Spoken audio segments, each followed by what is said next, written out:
region as a whole. Financial remittances are undoubtedly a significant outcome of labor migration.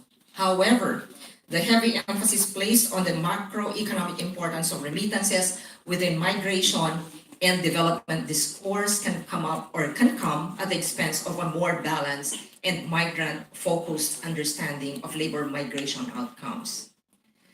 As a consequence, there are significant challenges in ensuring safe, orderly, and regular migration, notably with regard to the rights of labor migrants.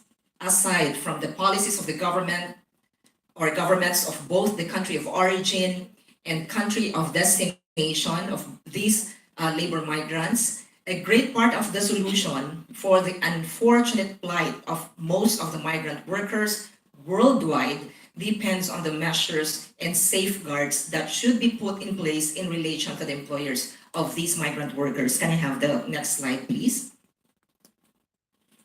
Now, for migrant workers to contribute most effectively to the development in both countries of origin and destination, their human rights should be ensured, and they should enjoy the protection of national labor standards at their place of work.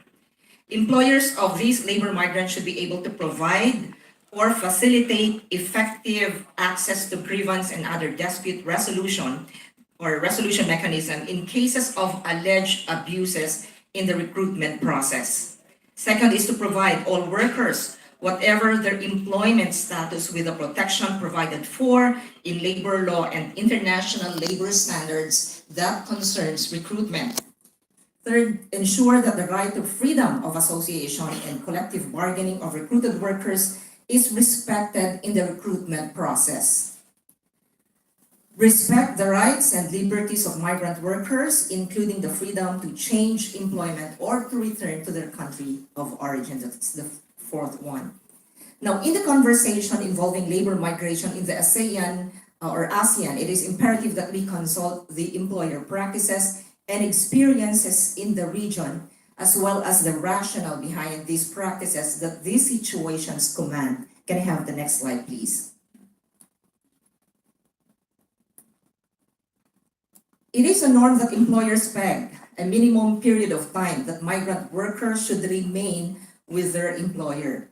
This is done in order to ensure that the migrant worker will honor their contractual obligation and that observance of their contracted tenure will cover the cost of recruitment and visa requirements that the employer or the recruiter has spent for the worker. Now, it is also a common practice for employers of migrant workers to retain custody of the employee's passport. Some employers ask workers to sign a policy in their native language to ensure that the workers understand their right to access the passport at any time. Others say retaining the passports provides the employers the opportunity to first discuss the situation concerning the workers' plans, including any plan to leave the employer. Now, another predominant practice among employers is the restriction of movement of labor migrants. Others do this on a limited period in the beginning of employment. Others maintain a relaxed restriction after a certain period of time. Mainly, this is also done as guarantee that the employer first builds a certain level of trust that the employee will not rescind on his contract or abscond from the terms of his employment.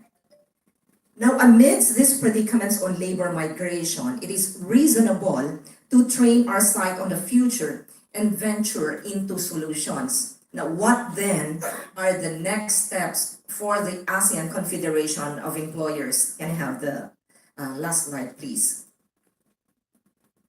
Though some were already mentioned by Christine, ACE has this list.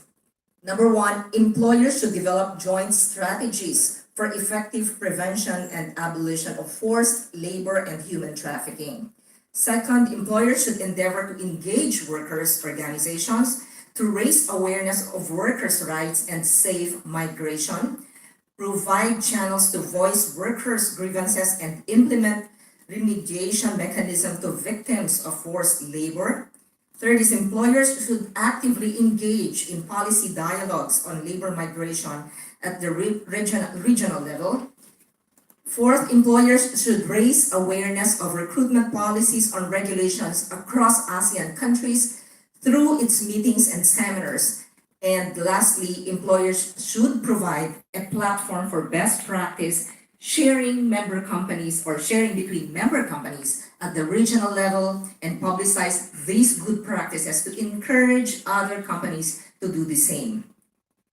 Hence, as we, the employers, recognize our invaluable role in shaping both the economy and the labor and employment landscape in the ASEAN region and worldwide, we are also beckoned by our moral and ethical responsibility to safeguard and champion the welfare of employees, domestic or migrant, as they are the driving force or very driving force that propels our businesses forward.